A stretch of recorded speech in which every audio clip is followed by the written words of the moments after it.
So, dear brothers and sisters, let us come together, the word of God, to be encouraged. प्रभु के वचन के ऊपर, प्रभु का वचन हमको हमेशा प्रोत्साहन देते हैं एंड हमारा जीवन में स्वर्गीय चीज के ऊपर अपना मन रखना है. हम इस दुनिया में रहते हैं, सब पृथ्वी की चीज पे है जो नष्ट होता है, हमारा मन तो ऑटोमेटिकली नीचे जाते हैं. प्रभु का वचन कहता है, देखो हमारे ऊपर वचन मनन करो, ताकि हमारा वचन जब आपका मन में आएंगे तो आपका हमारा निश्चय भी, our decisions also will be according and the will be done according to the word of God. So आइए हम प्रभु का वचन देखेंगे. Sister Lisa on the line. Yes, brother. Okay. So I was thinking of this verse in Ezekiel chapter 22 verse 30 and 31. Ezekiel की किताब 22 अध्याय उसका 30 और 31 वचन. Ezekiel chapter 22 verse 30 and 31. Ezekiel 22, 30 और 31. And this is what God is saying. I have searched, I have searched for a man among them who should build up the wall and stand in the gap before me for the land, that I should not destroy it, but I found no one. Verse 30. परमेश्वर ये कहते हैं, और मैंने उनमें ऐसा मनुष्य ढूंढना चाहा जो बाड़े को सुधारे और देश के निमित्त नाके में मेरे सामने ऐसा खड़ा हो कि मुझे उसको नाश ना करना पड़े, परंतु ऐसा कोई ना मिला. And verse 31 says, thus I have poured out my indignation on them. I have consumed them with the fire of my wrath. Their way I have brought it upon their own heads, declares the Lord God. 31 वचन, इस कारण मैंने उन पर अपना रोष भड़काया और अपनी जलजलाहट की आग से उन्हें भस्म कर दिया. मैंने उनकी चाल उन्हीं के सिर पर लौटा दी है. परमेश्वर यहोवा की यही वाणी है. See, God, when He speaks to us, He speaks to us as individuals. तो जब परमेश्वर हमसे बात करते हैं तो हम व्यक्तिगत रूप से वो हमसे बात करते हैं. He wants to have a personal relationship with each one of us. और वो एक व्यक्तिगत रिश्ता हम हर एक से रखना चाहते हैं. So every time Jesus said, I am the vine, you are the branches. तो यीशु मसीह ने ये कहा कि मैं दाखलता हूँ और तुम मेरी डालियां हो. And who are the branches? और ये डालियां कौन है? Each one of us is a branch attached directly to Jesus Christ. तो हम हर एक जन जो ऐसे डाली है जो यीशु मसीह के साथ सीधे सीधे जुड़े हुए हैं. The branches are not the churches. तो जो डालियां है वो कलीसियाएं नहीं है. So you and I have got such a personal contact with the Lord that no one can separate us from our Lord Jesus Christ.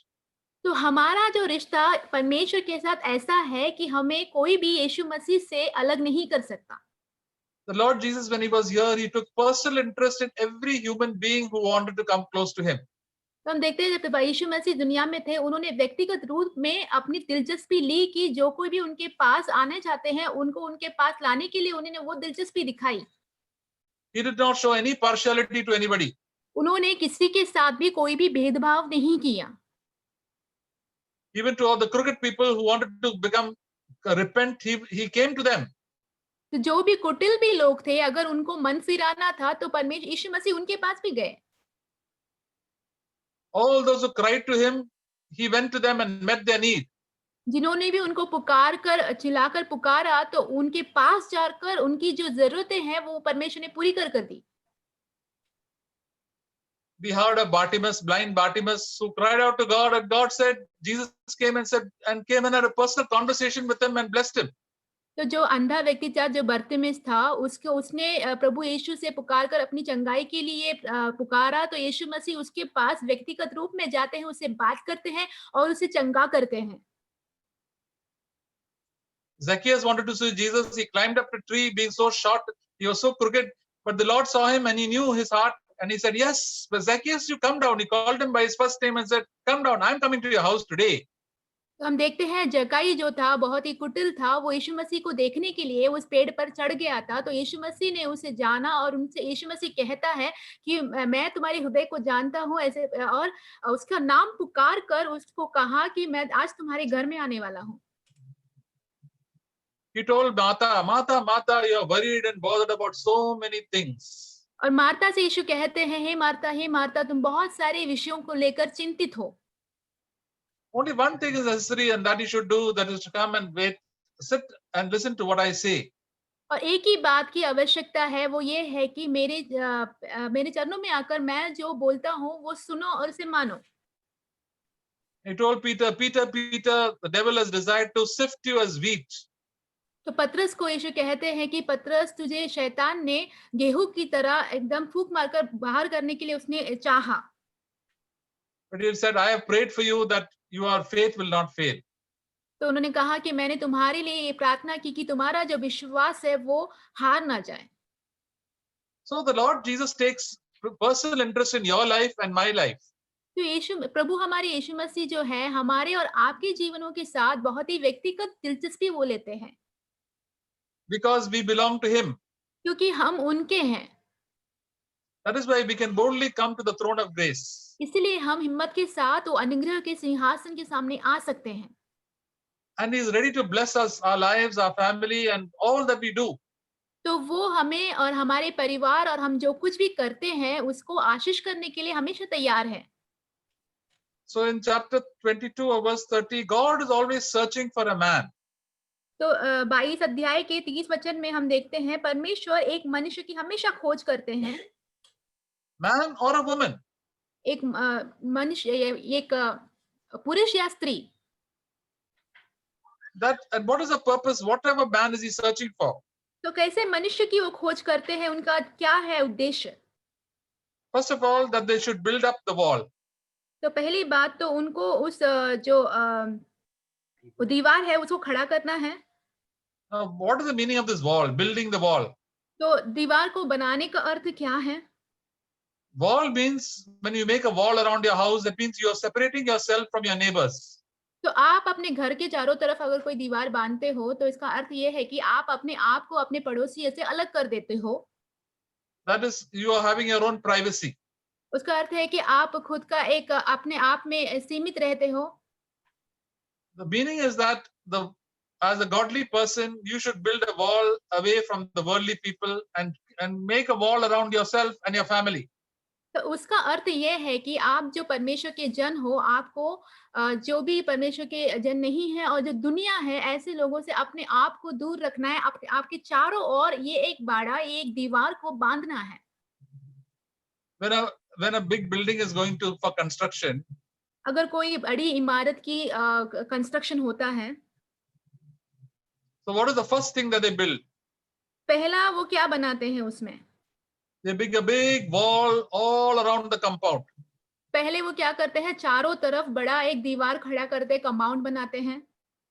So nobody can come inside and unnecessarily interfere with the work. ताकि कोई भी बिना मतलब के अंदर आकर उनके काम में कोई भी दखल अंदाजी ना दे। The robbers cannot come inside. चोरी करने वाले अंदर नहीं आ सकते। That they can do their work in peace. ताकि वो अपना काम जो है शांति से कर पाए। But God told the children of Israel to build the walls of Jerusalem after the exile. जब उनके आने के बाद जब परमेश्वर ने कहा कि इजराइल जन को वो जो दीवार बांधने का है, वो दीवार बांधने के लिए, So they wanted to build the temple. तो वो चाहते थे कि वो मंदिर को बनाएं। But the first thing is that you build the wall first. परंतु परमेश्वर ने उनको पहली बात ये कही कि आप पहले उसकी दीवार बनाओ, बाड़ा बनाओ उसका। Somebody would said first you build the temple, then the wall. किसी ने कहा कि पहले मंदिर बनाए, बाद में बाड़ा बांधेंगे। But God's ways are different. He said first you make the wall. परंतु परमेश्वर के जो मार्ग है बिल्कुल अलग है। तो परमेश्वर ने उनसे कहा कि पहले चारों तरफ का जो दीवार है उसे बनाओ। And for that there was such a lot of opposition. तो उसके लिए बहुत सारे लोग उसके विरोध में थे। Everybody wanted to come and have a mix around. He said, no mixing around. This work is private. God is there with us. We want to do the work God's way, when we don't want your influence in our lives. तो बहुत सारे लोग जो है उसमें मिलजुल कर काम करना चाहते थे, परंतु उन्होंने कहा कि परमेश्वर का जो काम है व्यक्तिगत रूप में काम है और हम नहीं चाहते कि आप लोग इसमें आके हमारे साथ मिलके काम करो, हम ये अकेले ही करेंगे। So that's why there is somebody should make a distinction between the people of God and the people of the world. तो एक जन ऐसे होने चाहिए जो ये अंतर रखे परमेश्वर के जन और दुनिया के लोगों के बीच में। We read in the book of Hebrews. हम इब्रानियों की किताब में पढ़ते हैं। No, yeah, it's Hebrews, Second Corinthians, I think. दूसरा कोरिन्थी Chapter 6. 6 अध्याय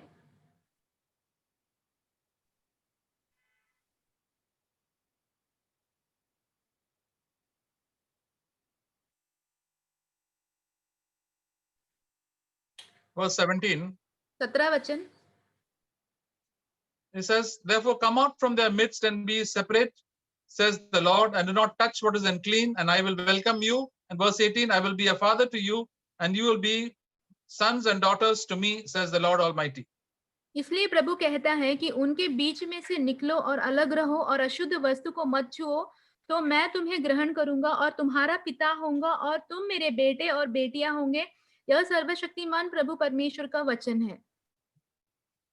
So the great and mighty heavenly Father is telling us these things very, very clearly and very plainly in the New Testament for all of us. तो पिता परमेश्वर जो हमारे सर्वशक्तिमान है, बहुत ही साफ तरीके से नए करार में हमसे ये बातें कह रहे हैं। Don't mix around with your worldly relatives and worldly friends, and you have to be separate. तुम्हें जो तुम्हारे जितने भी दुनिया के जो मित्र हैं, दुनिया के जो लोग हैं, उनके साथ मिलते जुलते मत रहो, आपको उनसे अलग रहना है। They are the children of God. They don't know, and they are always unclean and sinning. And you mix around with them, all the sin of their lives will also come into you. All their bad habits will come into your life and your family life. तो वो जो है शैतान के बच्चे हैं और उनके जीवन में अगर उनके साथ आप लोग मिल-जुलते रहोगे, उनके साथ संगति रखते रहोगे, सारे उनकी गंदगी है, जो भी पाप है और आपके जीवन में भी आ जाएंगी। They are only interested in worldly things and telling lies and doing and pursuing after worldly pleasures. तो वो लोग जो है दुनिया की चीजों में ही दिलचस्पी रखते हैं, झूठ बोलते हैं और दुनिया का जो सुख विलास है उसके पीछे जाने में ज्यादा दिलचस्पी उनका रहता है। These are completely worldly people. ये लोग जो है पूरी तरीके से सांसारिक लोग हैं। On the other hand, there are also worldly Christians who love all these worldly things, and they also take the name of Christ, but their attitude and their aim is all worldly things. और दूसरी तरफ हम देखते हैं जो संसारिक मसीही हैं, जो कि इस दुनिया के लोगों की जैसा ही रहते हैं, दुनिया की चीजों पर दिलचस्पी लगाते हुए रहते हैं, फिर भी वो परमेश्वर यीशु मसीह का नाम तो लेते हैं, फिर भी संसारिक लोगों की जैसे ही जीवन बिताते हैं। Their hidden lives are full of sin, and they are not interested in being cleansed from sin. तो उनका जो रहस्यमय जीवन है पाप से भरा हुआ रहता है और उनको इस बात में कोई भी दिलचस्पी नहीं होती कि उन पापों से वो शुद्ध हो जाए। Because they are not willing to give up the world, and they love the worldly people very much.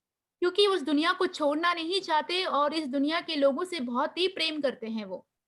That's why the Lord tells the people of God, you want to be my own people, then you have to separate yourself from the world and also the worldly Christians. इसलिए वो परमेश्वर के जन से ये कहते हैं, अगर आप मेरे खुद के जन बनना चाहते हो तो संसार के लोग, संसार के जितने भी मित्र हैं उनसे आप लोग अलग हो जाओ। I don't like unclean things. मुझे अशुद्ध वस्तुएं पसंद नहीं हैं। God hates sin. परमेश्वर पाप से घृणा करते हैं। God hates all the hidden sins in our life. He sees sin in our heart. तो परमेश्वर हमारे जीवन के जितने भी रहस्य में पाप है वो सब कुछ उससे घृणा रखते हैं और हमारे हृदय में वो देखते हैं। Worldly people are not interested in cleaning their hearts from sin, and so are many worldly believers who are just wanting to enjoy things from God, but they're not willing to cleanse their heart. दुनिया के लोग जो है अपने हृदय की अशुद्धता को साफ करने के लिए तैयार नहीं है, वैसे ही मसीही जो संसारिक मसीही भी है वो परमेश्वर के सारे अनुग्रह तो प्राप्त करना तो चाहते हैं, परंतु अपने हृदय को उसकी अशुद्धि को शुद्ध नहीं करना चाहते। And if we are willing to cleanse our heart and cleanse our life from all the worldly influences around us and build a wall, then the Lord says, then I will welcome you and I will be a father to you. तो अगर हम तैयार होते हैं सारी जो सांसारिक प्रलोभन है और सांसारिक जो पाप है उसे पूरी तरीके से हमारे जीवन से शुद्ध कर कर उस बाड़े को बांधने के लिए अगर हम तैयार हो जाते हैं तो परमेश्वर हमारे स्वागत कर कर हमें कहते हैं आज तुम मेरे बेटे हो और बेटियां हो. God is not looking at our preaching and our prayer and all the things that we say, but He's looking about our heart. Where our heart is willing to repent and change. तो परमेश्वर हमारे जो प्रचार है, प्रार्थना है, गीत है, वो सब कुछ नहीं देखते हैं, परंतु परमेश्वर हमारे हृदय की ओर देखते हैं और ये देखते हैं कि हमारे हृदय में एक इच्छा है क्या सारे पापों को कबूल कर कर पश्चाताप कर कर छोड़ने के लिए. Where is our heart longing? हमारी हृदय की चाहत क्या है? And if our heart longing is for God and we are willing to separate ourselves and make a wall, अगर हमारी जो हृदय की चाहत परमेश्वर है और हम संसार से अलग होकर एक बाड़ा बांधने के लिए तैयार हैं, then God says, I will be a father to you. फिर परमेश्वर कहते हैं कि मैं तुम्हारा पिता होऊंगा. And you will be my sons and my daughters. और तुम मेरे बेटे और बेटियां होंगे. Daughters, he says the Lord Almighty.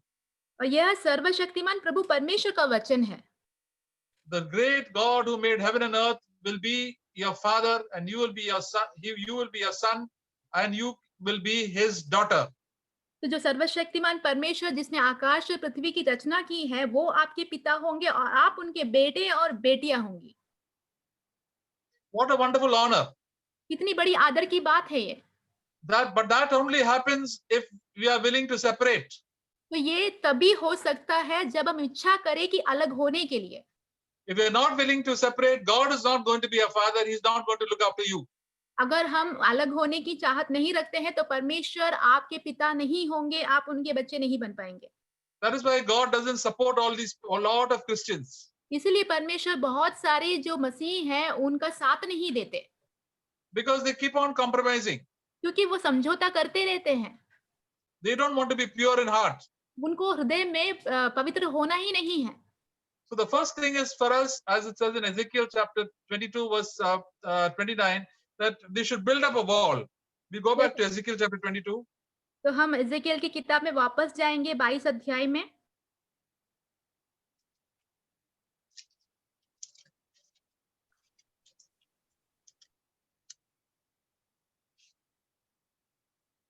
So God is searching for a man or a woman who will stand up and build up the wall.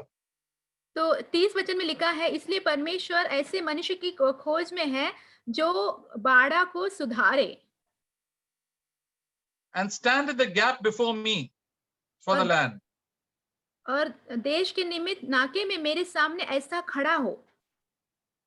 So there is a gap which God wants us to stand. तो यहाँ पे एक gap है जहाँ पे परमेश्वर चाहते हैं कि हम वहां पे खड़े हो. Where we can meet with God. That means we must meet with God in prayer. तो जहाँ पर हम परमेश्वर से मिल सकते हैं, इसका अर्थ यह है कि हम परमेश्वर से प्रार्थना के द्वारा मिलते हैं. We can talk to God. हम परमेश्वर से बात कर सकते हैं. Like Abraham was a friend of God. जैसे अब्राहम जो था परमेश्वर का मित्र था. He left when God told him to leave. He left. जब परमेश्वर ने उसे कहा कि यहाँ से निकल जा तो निकल गया वहां से. He left the comforts of Ur of the Chaldees and all his relatives and friends, and he went and lived in the land of Canaan in tents. तो हम देखते हैं ऊर के देश में जो रहता था बहुत ही सुखदायक जीवन के साथ उसके जो मित्र और परिवार वालों के साथ रहता था वो सब कुछ छोड़कर सुखविलास का वो जीवन छोड़कर वो कनान में जाकर एक तंबू में रहने लगा. Because he did that, he became God's friend. क्योंकि उसने ऐसा किया तो वो परमेश्वर का मित्र बन गया. He built the wall. उसने उस बाड़े को बांधा. And then he stood in the gap and prayed. और उस गैप में खड़ा होकर उसने प्रार्थना की. He prayed for the city of Sodom and Gomorrah that God would not destroy it. तो उसने जो सदोम और गोमोरा था उस देश के लिए प्रार्थना किया कि परमेश्वर उसका नाश ना करे. And because of Abraham's influence, that Lot and his family were able to escape. क्योंकि अब्राहम के निमित्त क्या होता है कि लूत और उसका परिवार जो है वहां से बच निकलता है. So God is the one who hears the prayer of people who are righteous and have a good conscience. तो परमेश्वर ऐसे है जो ऐसे लोगों की प्रार्थनाएं सुनते हैं जिनका विवेक शुद्ध है और जो धर्मी है। It says in James, the book of James, याकूब की किताब में लिखा है,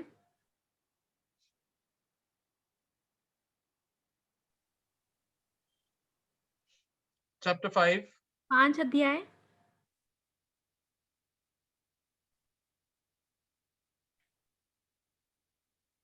verse 16. 16 वचन। It says, therefore confess your sins to one another and pray for one another that you may be healed. The effective prayer of a righteous man can accomplish much. इसलिए तुम आपस में एक दूसरे के सामने अपने अपने पापों को मान लो और एक दूसरे के लिए प्रार्थना करो जिससे चंगे हो जाओ। धर्मी जन की प्रार्थना के प्रभाव से बहुत कुछ हो सकता है। Those whose lives are right in the sight of God, God hears their prayer. जिनके जीवन परमेश्वर की नजरों के सामने सही हो, ऐसे लोगों की प्रार्थना परमेश्वर सुनते हैं। So you and I can be right in the sight of God every day. तो हम और आप जो है परमेश्वर की नजरों के सामने धर्मी बन सकते हैं प्रतिदिन। We have to cleanse ourselves from every sin. हमें हमारे सारे जो पाप है उसमें से हमें शुद्ध होना है। Cleanse ourselves from all the worldly attractions and worldly pleasures and all sinful activities. संसार की जितनी भी आकर्षण की बातें हैं, संसार के सुख विलास, संसार के कार्यक्रम, इन सारी बातों से हमें अपने आप को शुद्ध करना है। Then God will be our friend. फिर परमेश्वर हमारे मित्र होंगे। We sing the song, what a friend we have in Jesus. जैसे कि हम इस गीत को गाते हैं, कैसा मित्र है प्यारा हमारा यीशु। See, God is not a friend of every Christian. तो परमेश्वर जो है सभी मसीहियों के दोस्त नहीं है। If you're not willing to listen to God, God will never be your friend.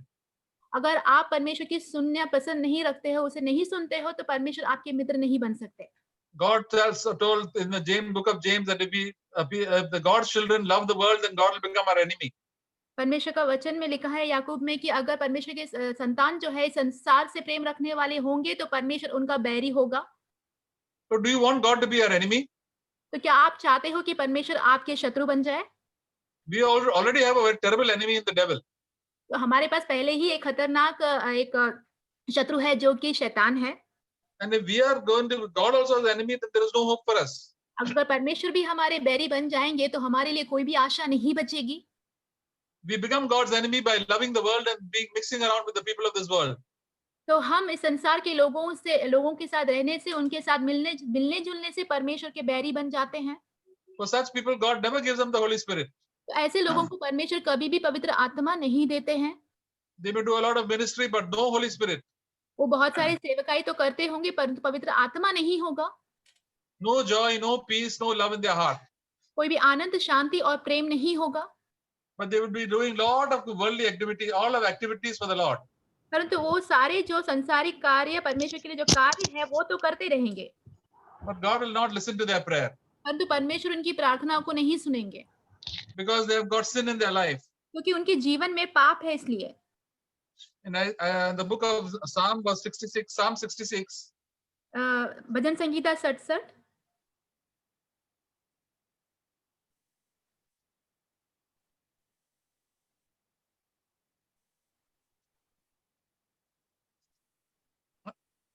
Psalm 66.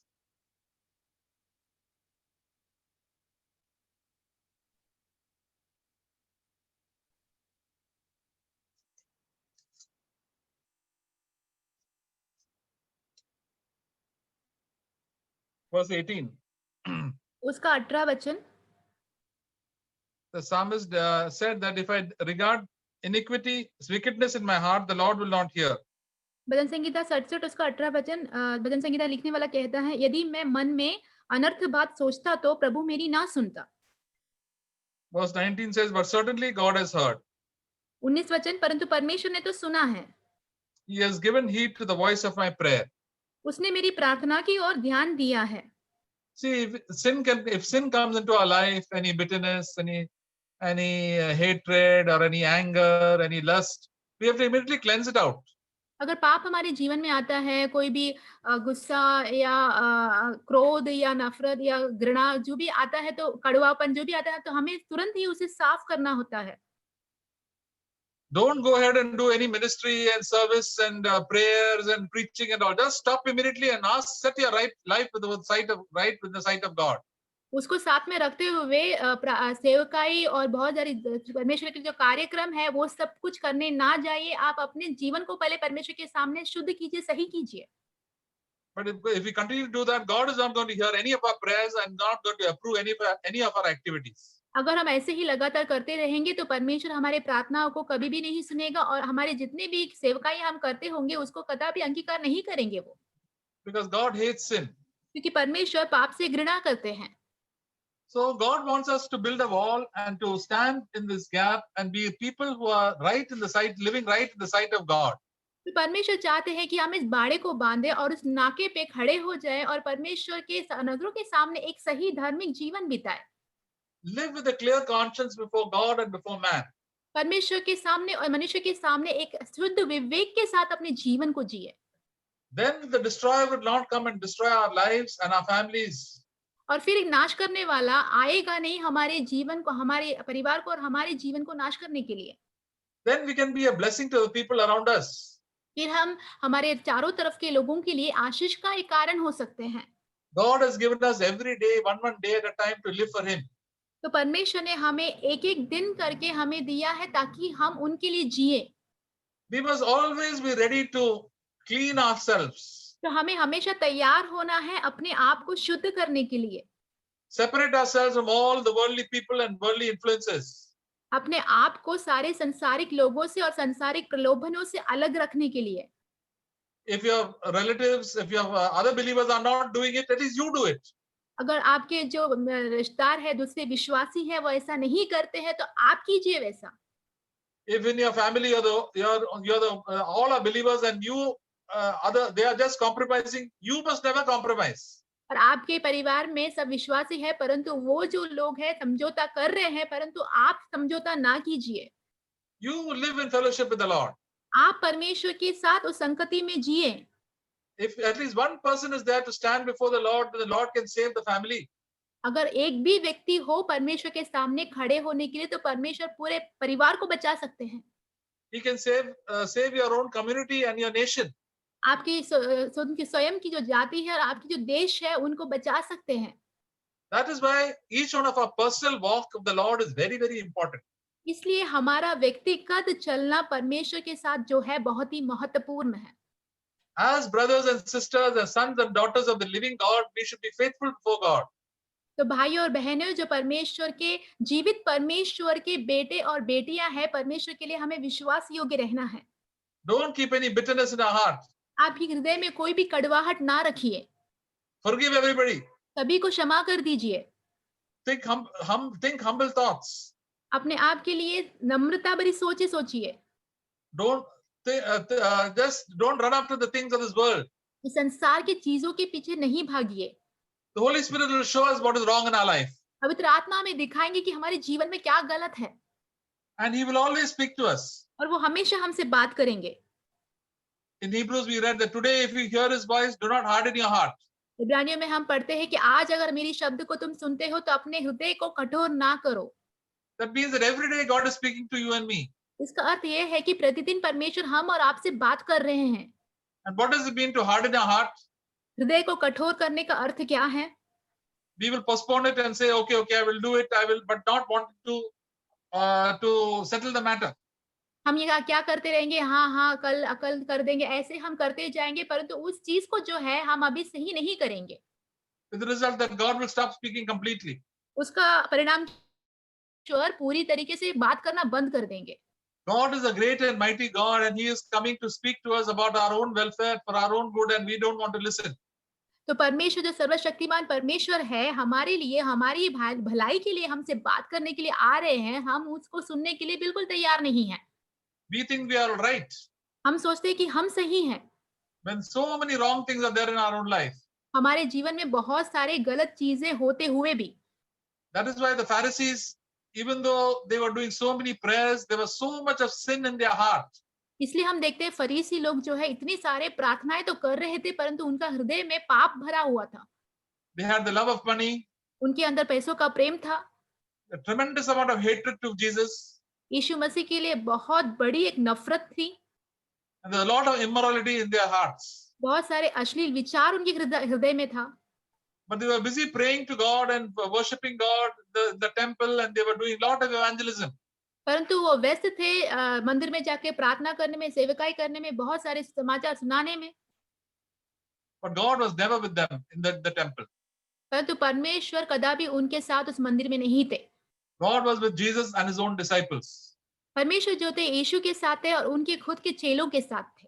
Even now, God is not there in the established churches where a lot of praise and worship is going on, but the hearts of people are wrong. और पर आज भी परमेश्वर वहां पे नहीं है बहुत बड़ी कलीसिया में जहाँ पे स्तुति आराधना चलती रहती है, परंतु क्योंकि उनका जो हृदय है वो गलत है परमेश्वर के सामने। And that's why he does not protect them. इसीलिए परमेश्वर उनको सुरक्षा नहीं देते हैं। If we want God to protect us and our family and the nation, God wants us to be righteous in his eyes and to draw a wall around us. तो अगर हम चाहते हैं कि हमारे परिवार का, हमारे देश का बचाव हो, तो परमेश्वर चाहते हैं कि हम उनके नजरों के सामने धर्मी ठहरे, सही कामों को करें और अपने चारों तरफ एक बाड़े को बांधे रखें। Then we can rebuke the devil and the devil can flee. और फिर हम इस शैतान को डांट सकते हैं और शैतान हमसे दूर भाग सकता है। That's why the Bible, James says, resist the devil and he will flee from you. जैसे कि याकूब में लिखा हुआ है, शैतान का सामना करो तो वो तुम्हें छोड़कर भाग जाएगा। Before that is written, draw near to God and he will draw near to you. उससे पहले ऐसा लिखा हुआ है कि परमेश्वर के निकट जाओ तो परमेश्वर आपके निकट आएगा। When we draw near to God, God comes with me. जब हम परमेश्वर के निकट जाते हैं तो परमेश्वर मेरे साथ आते हैं। And when God is with me, the devil has to run away. अगर जब परमेश्वर मेरे साथ है तो शैतान को तो भागना ही है। But if I am far away from the Lord, the devil comes and attacks me. अगर मैं प्रभु से बहुत ही दूर हूँ तो शैतान आकर मुझ पर आक्रमण कर देता है। The devil deceives a lot of believers and says that you be far from God, don't go for meeting, don't read the Bible, don't pray, and then they find the devil attacking them a lot. तो बहुत सारे विश्वासियों को शैतान ये कहता है कि तुम परमेश्वर से दूर रहो, वचन के लिए ना जाओ, वचन मत पढ़ो, सभा में मत जाओ, प्रार्थना ना करो। फिर वो ये देख पाते हैं कि शैतान उनके ऊपर आक्रमण करने लग जाता है। And that is why the Lord allowed the children of Israel to suffer and to get lot of defeat and destruction for the temple, because they went far away from the Lord. इसलिए हम देखते हैं परमेश्वर ने इस्राएल जनों को ये अनुमति दी कि वो बहुत सारे क्लेशों का सामना करे, बहुत सारे असफलताएं पाए उस मंदिर के विषय में, इससे क्योंकि वो परमेश्वर से बहुत ही दूर हो गए थे। They compromised with the world, they lived in sin. That's why God hated them and destroyed them. तो उन्होंने संसार के साथ समझौता किया, पाप में जिए, इसलिए परमेश्वर उनको घृणा रखते थे, उनको नाश करने के लिए उन्होंने चाहा। Even though they were God's own people. हालांकि वो परमेश्वर के खुद के जन थे तो भी। So we can only cry out to God for ourselves. तो हम सिर्फ परमेश्वर की ओर पुकार सकते हैं अपने आप के लिए। And for the people around us. और भी लोगों के लिए जो हमारे चारों ओर है। That they also will change their lives. ताकि वो भी आए और उनके जीवन जो है बदल जाए। God is not going to take unclean people and people who are living in sin into the kingdom of God. तो परमेश्वर जो है अशुद्ध लोगों को और जो पाप में जो लोग जी रहे हैं उन्हें परमेश्वर के राज्य में लेके नहीं जाएंगे। So God, the Holy Spirit will work in their lives for them so that they may also repent and turn to God. पवित्र आत्मा उनके जीवन में काम करेगा ताकि वो लोग जो है पश्चाताप करें और परमेश्वर की ओर फिर जाए। One by one, each one of us has to turn to the Lord. एक-एक करके हम हर किसी को परमेश्वर की ओर फिरना है। So God accepts each one according to his own relationship with the Lord. तो परमेश्वर हर किसी को अपनाते हैं व्यक्तिगत रूप में, हमारा जो रिश्ता है एक-एक करके उसके तौर पर। When I stand before God, God will say, I know you because you are talking to me every day.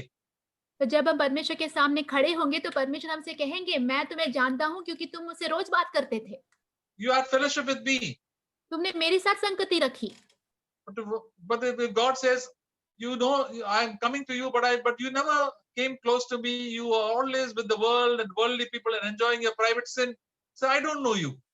परमेश्वर कहेंगे कि अगर मैं तुम्हारे पास आना चाहता था परंतु तुम कभी भी मेरे पास नहीं आए, संसार के लोगों से, संसार के सुख विलास में आनंद मनाते थे, संसार के प्रेम में उसके पाप में आनंद लेते थे, तो मैंने कभी तुम्हें जाना नहीं। So every day God gives us day by day to draw near to God and fulfill his purpose in our lives every day. तो परमेश्वर एक-एक करके हमें ये अवसर देते हैं कि हम परमेश्वर के निकट जाएं और उनका जो उद्देश्य है हमारे जीवन में उससे हम पूरे करते जाएं। We see this last verse in Acts chapter 13. प्रेरितों के काम 13 अध्याय में हम देखेंगे। Verse 36. 36 वचन।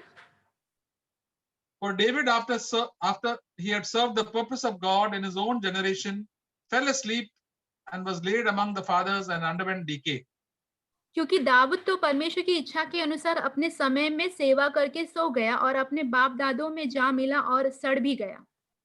So David was a man after God's own heart, and most of the Psalms he has written.